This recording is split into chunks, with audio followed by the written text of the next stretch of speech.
Bom, gente, alô? Vocês estão aí?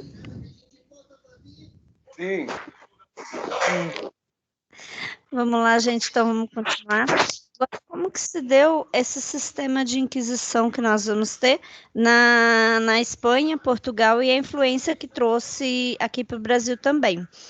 A Inquisição na Espanha, ela é uma das mais famosas que nós temos, é uma das mais conhecidas que se teve, que mais se falou, justamente por conta de perseguir os seus opositores e expulsar aqueles que achavam que não merecia viver em terras espanholas e principalmente por expulsar os judeus e muçulmanos e começar aquilo que eu falei para vocês do início que nós vamos ter do direito comercial.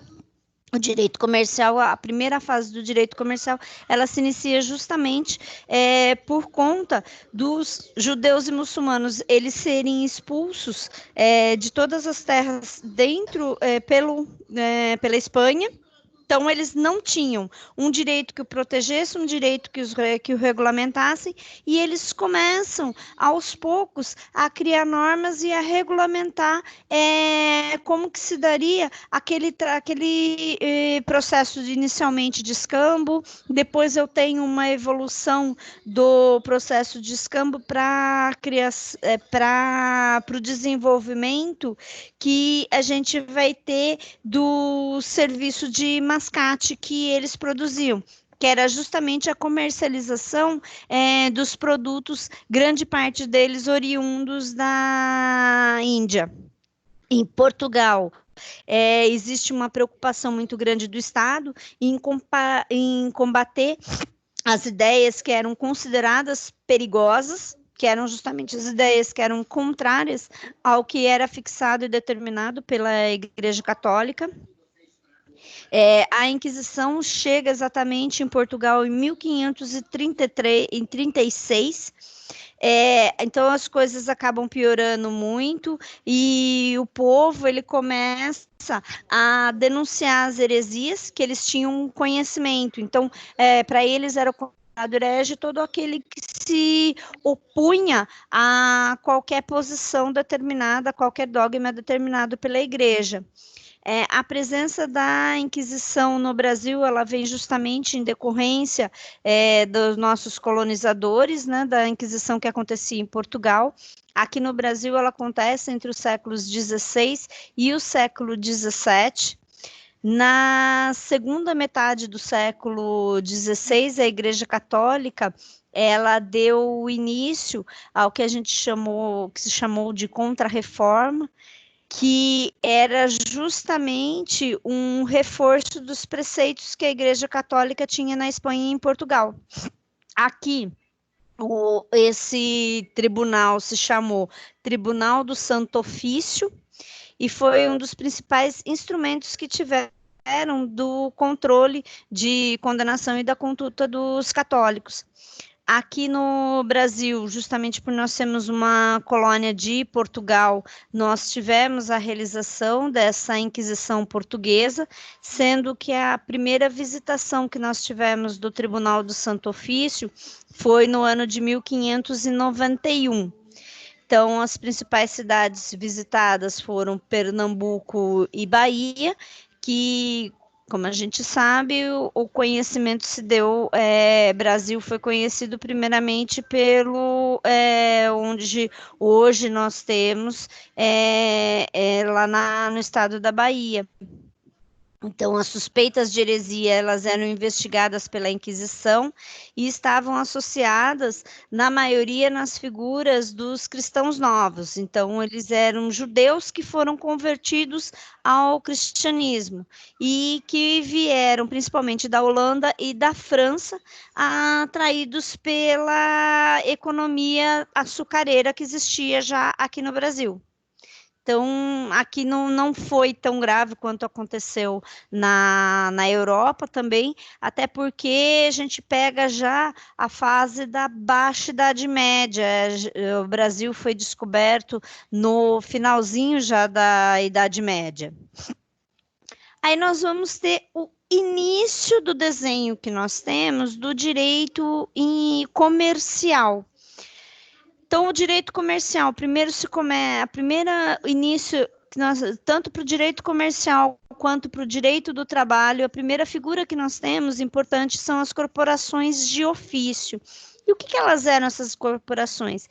A princípio, elas eram associações feitas por pessoas, inicialmente com fim econômico e político-social. Então, essas organizações, elas começavam com um fim religioso, para reunirem-se para realizar o culto. Então, desse culto, ela migra para uma associações de fins econômicos. Então, essas associações, elas ocorriam em pequenas cidades, que tinham pelo menos 10 mil habitantes. Então, eles estabeleciam o ofício principal que nós temos dessa época é o do ferreiro e o ofício do padeiro. Então, essas corporações de ofício, justamente eles eram produtores. Lembra que eu comentei que a gente começa a ter a produção artesanal? Então, eles trabalhavam nesses ofícios os seus aprendizes.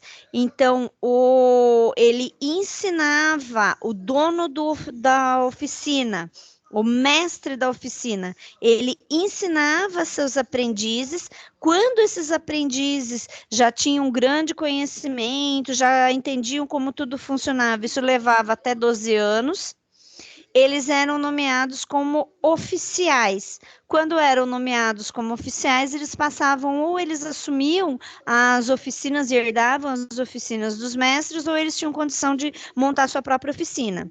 Então, quando alguém pleiteava fazer parte de uma corporação, ele tinha que entrar como pela categoria de aprendiz. Na categoria de aprendiz, ele não recebia nenhum tipo de salário. Então, a atividade dele simplesmente consistia em aprender aquele ofício. O aprendizado podia durar, então, como eu já falei, até 12 anos. Quando ele deixava da categoria de aprendiz, ele assumia a condição de oficial. Para que ele pudesse chegar à condição de mestre, ele tinha que realizar uma prova e pagar uma taxa, para depois ele assumindo a condição de mestre, aí sim ele podia, aprovado na prova, ele podia assumir o posto de mestre. Os membros mais ricos que passaram a ter o domínio sobre as corporações, e a sanção acabava ficando restrita aos próprios familiares. Os mestres, então, eles eram donos das oficinas, principalmente de ferramentaria, de matérias-primas, de conhecimento. Então, o mestre, ele ensinava o seu aprendiz, e na evolução esse aprendiz se tornava oficial, e quando ele fazia a prova e pagava a taxa, ele podia assumir a condição de mestre e ter sua própria oficina. As corporações de ofício também existiram aqui no Brasil. Essas corporações, elas estão também associadas ao início da maçonaria também. Então, aqui ela é o início do direito do trabalho, porque eu tenho uma hierarquização que existia entre o mestre, o aprendiz e o oficial. Aquele trabalho, então, a princípio ele não era remunerado, ele passa a ser remunerado quando ele atinge a condição de oficial, aí sim que ele passa a ter uma remuneração pelo trabalho que ele exercia. Então, eu começo a considerar aquilo que é aquela função exercida pelo oficial como o trabalho, e começo a remunerar aquele trabalho exercido. Então, eu começo a desenvolver as primeiras figuras que a gente vai ter do direito do trabalho. E também eu começo a desenvolver o direito comercial aqui, porque eu tenho uma prestação de serviço que ela é remunerada. Então, eu tenho o início da Idade Média, eu trago a figura das corporações de ofício, e eu também trago a figura do mascate, que o mascate é justamente aqueles judeus, aqueles muçulmanos, que eles eram colocados à margem da sociedade. Então, como eles não tinham direito a terras, eles passam a comercializar produtos. Então, aí o homem, ele promove. Então, com essa evolução, eu tenho um grande fluxo de mercadorias e de atividades comerciais. com isso, como que inicialmente eu tenho, lembra lá atrás, o escambo que eu fazia a troca de produtos. Com a troca de produtos dentro de cada feudo, eu tenho a criação de suas moedas. Então, essas moedas, para eu poder comprar as mercadorias que eram vendidas pelos mascates, eu tinha que ter uma troca dessas moedas. Com essas trocas, a necessidade dessas trocas de moeda, eu começo a necessidade da criação dos bancos. A civilização, ela vai ampliando e eu vou começar a ter o desenho das primeiras navegações marítimas. Só que para conseguir fazer as navegações marítimas, eu precisava ter um investimento muito grande, eu precisava ter um dinheiro suficiente para eu conseguir fazer as construções daqueles navios, para eu conseguir ter a população suficiente, a tripulação suficiente para trabalhar nos navios. Então, com isso, eu precisava de investimento. Aí começa a se criar a necessidade da construção de uma figura que pudesse juntar vários investidores para custear e para manter essa expedição. Surge a pessoa jurídica, surge o crescimento, surge as empresas. Então, as empresas, elas vêm como forma de eu custear, de eu investir para o pagamento, para a criação dessas expedições marítimas. Então, na Idade Média, o comércio é que chega no estágio mais avançado. Então, esses povos, eles precisam de uma regulamentação. Então, eu começo a ter os bancos para a realização das trocas da moeda. Além dos bancos para a troca das moedas, eu precisava de uma moeda, eu precisava do pagamento, eu precisava fazer transferência de dinheiros, então eu começo a surgir a letra de câmbio e a nota promissória, que são os primeiros títulos de créditos a serem inventados, e eles são inventados justamente na Idade Média, para poder custear e para poder amparar. Nessa época também, então, o comércio ele era praticado em cada região, ele não era vinculado uma com a outra. Então, para cada região que eu tinha, para cada feudo que eu tinha uma moeda, então eu precisava desse banco para fazer a troca dessa moeda. Então, eu tinha, que nem aqui no Brasil, a letra de câmbio, ela surge justamente por causa que o meu filho nobre, ele ia estudar em Portugal e eu precisava enviar a moeda para ele, enviar o dinheiro para ele. Então, eu me utilizava do banco. Então, eu entregava o dinheiro para o banco assinava uma nota promissória, uma letra de câmbio. Que a letra de câmbio era justamente eu determinando que o banco tinha que intermediar a remessa desse dinheiro para o meu filho, para que esse dinheiro fosse entregue para o meu filho lá em Portugal.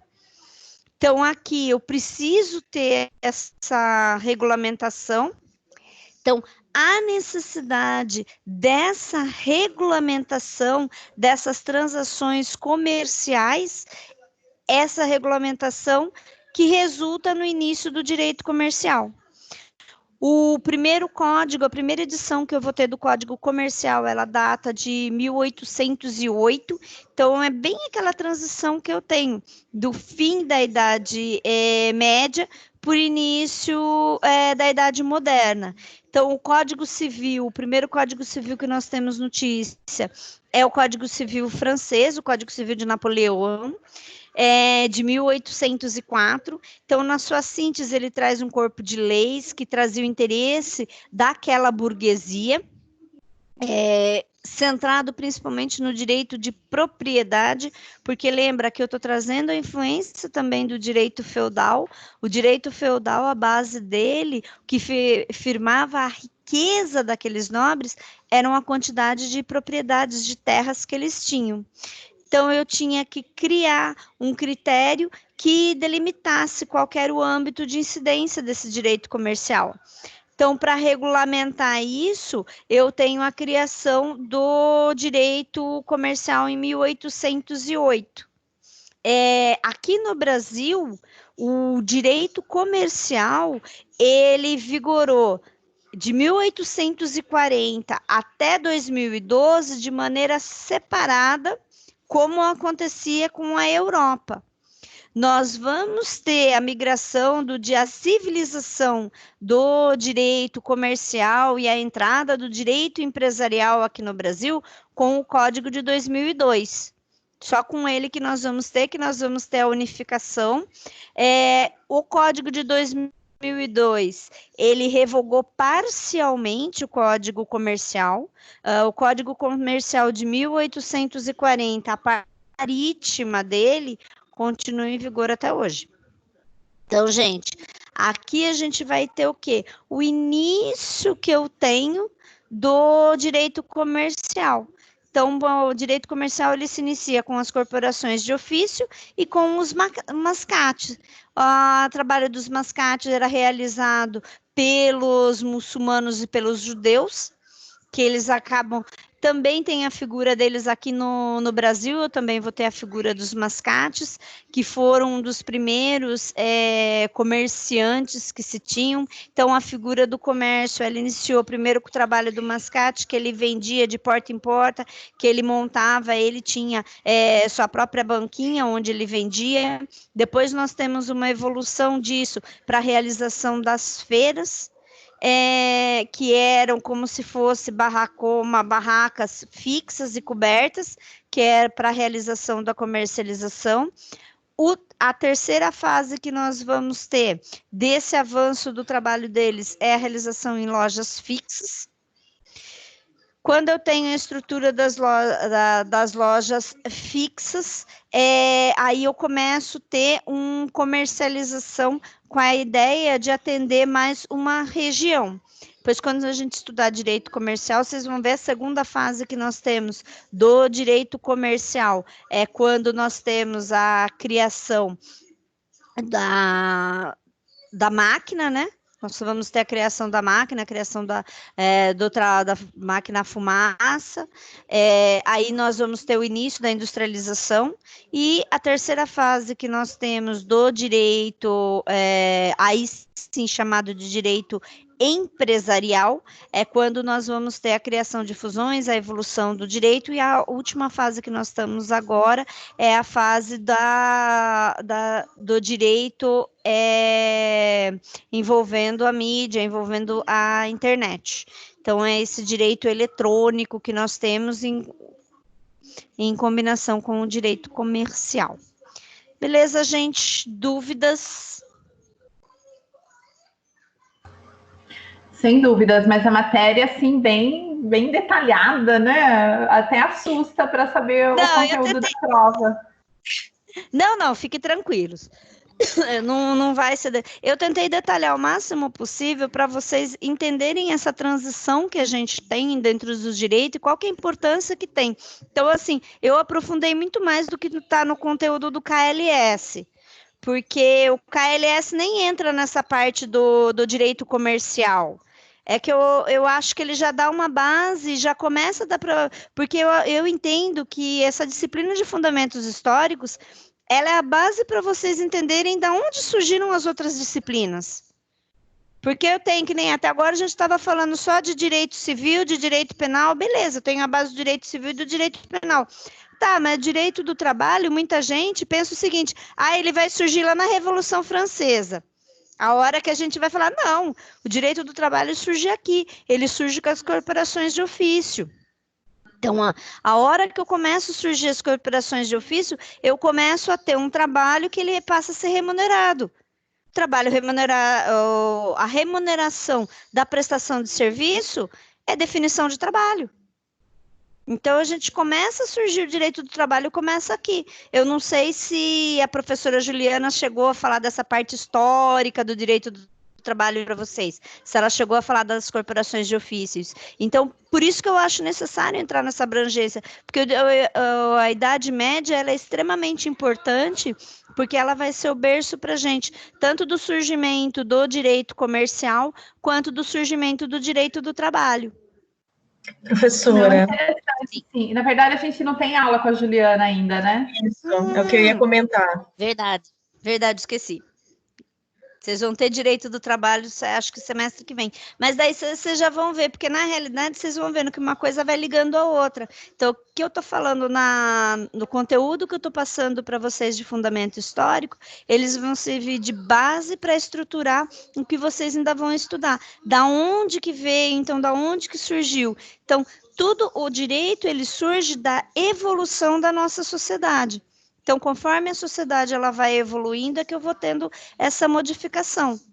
Então, que nem o direito comercial, por que ele surge? Eu tinha aquele grupo, que eram os muçulmanos e os judeus, que a Espanha pega, bota eles para fora, fala, ó, vocês não têm terra, não tem onde ficar. Eles não tinham terra, não tinham lugar onde ficar, tinha sido descoberta a Índia, eles começam a pegar os produtos que estavam lá da Índia e começam a vir comercializar para cá. Mas como que eles iam vender, sendo que cada feudo tinha a sua moeda? Então, ele pegava, vendia no feudo A, o dinheiro que ele tinha do feudo A, ele não podia usar no feudo B. Então, ele precisava de uma forma de trocar esse dinheiro. E ele precisava ter um regime jurídico que regulamentasse isso. Então, eles começam a criar o direito comercial, eles começam a criar um regime próprio deles. Então, de certa forma, tanto que a gente tem várias figuras muito marcantes, tanto mesmo figuras conhecidas que nós temos, como o fundador da Casas Bahia, como o próprio Silvio Santos, ele vem dessa geração de mascates, que foram responsáveis pela fundação do direito comercial, tanto aqui no Brasil quanto no mundo inteiro. Eles acabaram sendo responsáveis e influenciaram a criação do direito comercial, justamente por conta dessa necessidade que eu tinha de regulamentar essa transação comercial que eles faziam, que até então não existia entre eles essa transação. Que o que eu tinha era o quê? Eu tinha a moeda, ela era utilizada como uma forma para eu fazer os pagamentos dos impostos. Depois, eu vou ter a evolução do que? Eu vou ter o escambo, que era a troca de produtos. Até o escambo está voltando ainda, a gente tem feiras de escambo que existem ainda, né? Que é justamente a troca de eu tenho um produto X, você troca comigo. Você tem pela internet, você tem presencial também. Em São Paulo, na Praça da Sé, tem o pessoal que coloca, nas praças centrais, geralmente de final de semana, em toda a cidade acaba tendo. Então, essa figura do escambo. Então, eu achei importante a gente falar, já que a gente vai falar da Idade Média, achei importante complementar o conteúdo que tinha do KLS, para falar para vocês introduzir o direito comercial e introduzir já o direito do trabalho, da onde que ele veio, como que surgiu a primeira noção do trabalho. Que o trabalho nada mais é do que a remuneração do serviço executado pelo empregado. Então, ela começa a acontecer isso quando? Nas corporações de ofício pelo oficial. Que lembra, então, eu tenho a corporação de ofício, eu entro na corporação de ofício como uma aprendiz. O aprendiz seria a figura que a gente tem de estagiário. Então, ele vai aprender, só que o estagiário, hoje em dia, ele é remunerado. Ele não é remunerado com salário, ele é remunerado com uma bolsa. Mas na época, então, o aprendiz, ele aprendia aquele ofício, a hora que ele era considerado apto, ele se tornava oficial. Quando ele se tornava oficial, o serviço que ele desenvolvesse passava a ser remunerado. Então, eu nasço daí a figura do trabalho, a figura da remuneração do trabalho. Alguma dúvida? Não, sem dúvidas. Eu tentei detalhar o máximo possível referente ao conteúdo, me aprofundar e preparar com muito carinho para vocês a aula, viu, gente? Não, é interessante esse parâmetro, é que a gente assusta porque a gente fica com medo do que você vai cobrar, né? Não, pode ficar tranquilo. Não, depois outra, assim, vocês estão... Oi, fale. As provas essa semana que vem, professora? Semana que vem, Matheus, referente à prova. Estão me ouvindo? Sim. As provas elas vão acontecer do dia 22 de abril até o dia 28. Então, o feriado na terça-feira, na quarta-feira começam as provas. As provas elas vão ser disponibilizadas na aula 1, assim como você tem o link lá que vem aberto para vocês, lá do link da aula ao vivo, vai ter disponibilizado lá, material disponibilizado pelo professor, vai ter atividade avaliativa. Aí vocês vão clicar naquele link para vocês fazerem a atividade.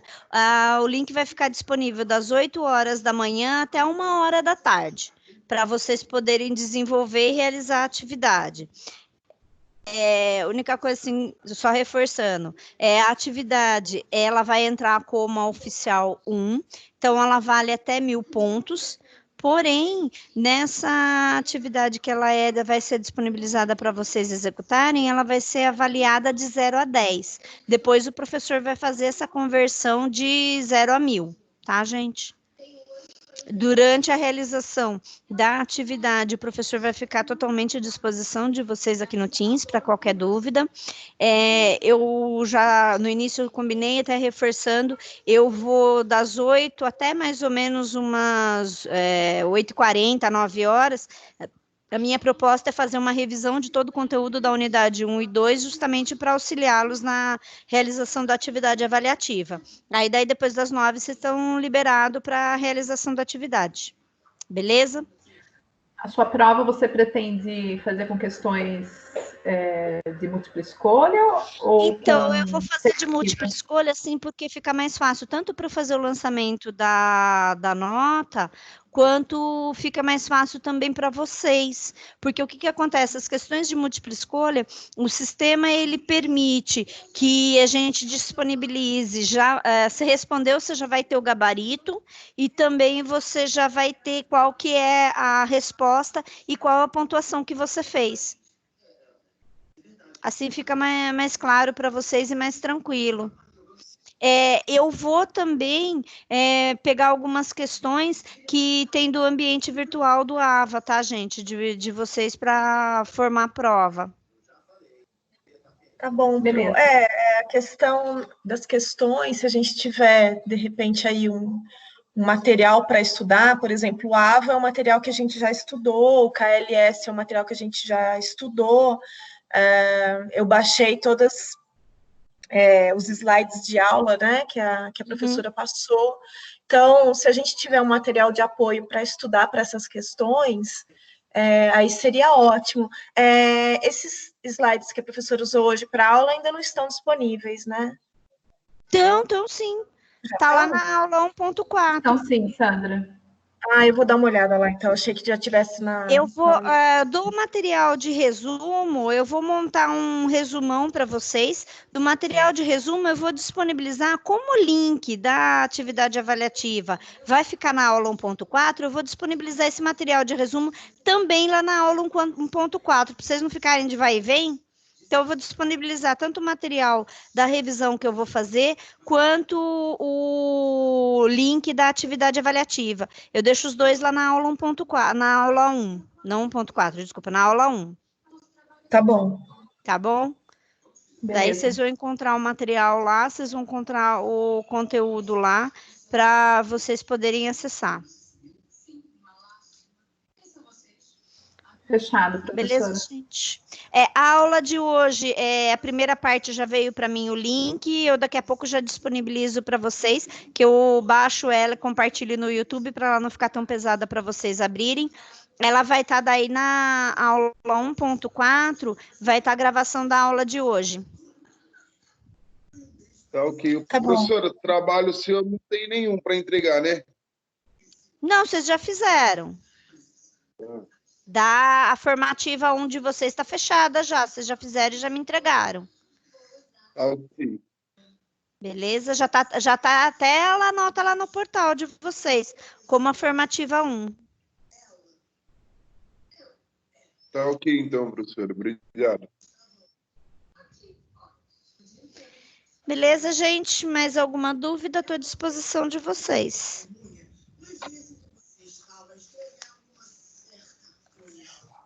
Eu acho que agora não, viu, Pro? Só na hora da prova mesmo que a gente vai ter dúvida.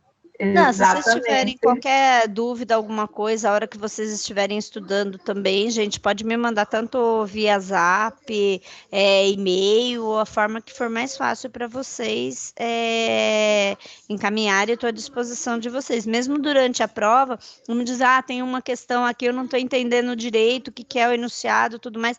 Pode pedir ajuda, eu vou estar aqui no Teams. Eu vou estar aqui à disposição de vocês no Teams. É só chamar que eu venho, eu esclareço qualquer dúvida que vocês tiverem. Mas a atividade avaliativa vai ser bem tranquila, viu? Não se preocupem, vai ser do conteúdo que eu falei com vocês, do que eu falei aqui em sala, em aula, tranquilo. Não vai ter nenhuma surpresa, não. Ok, combinado. Combinado? Então, assim, só reforçando. Atividade, vamos dizer, eu entrei para responder atividade avaliativa, caiu o sistema, não deu para eu, não consegui. Entra novamente que o sistema ele salva até onde você realizou e você consegue continuar daí para diante. A hora que vocês terminarem de fazer toda a atividade, tá certo, tá tranquilo, lembra que você tem que clicar em enviar. Eu vou reforçar tudo isso de novo na semana que vem. Então, assim, vocês vão ter o link vai estar disponível na aula 1, não só da minha disciplina, quanto de todas as disciplinas, o link vai estar disponível lá na aula 1, e vocês vão poder realizar as atividades das 8 horas da manhã até 1 hora da tarde. Beleza. Beleza? Ô, Então, Pro, gente, sim, cada avaliação vai ser no dia da aula? no dia da aula, Tá bom. tá bom? E cada atividade avaliativa vai estar o link na aula 1. Beleza, gente? Então, dispensados que eu quero tentar entrar, eu vou ver se dá tempo de eu entrar na aula da Juliana, que eu queria dar o recadinho e falar com o pessoal do terceiro. Tá bom? Bom descanso a todos. Obrigada a vocês. Tchau, professora. Obrigada. Tchau, tchau. Bom descanso.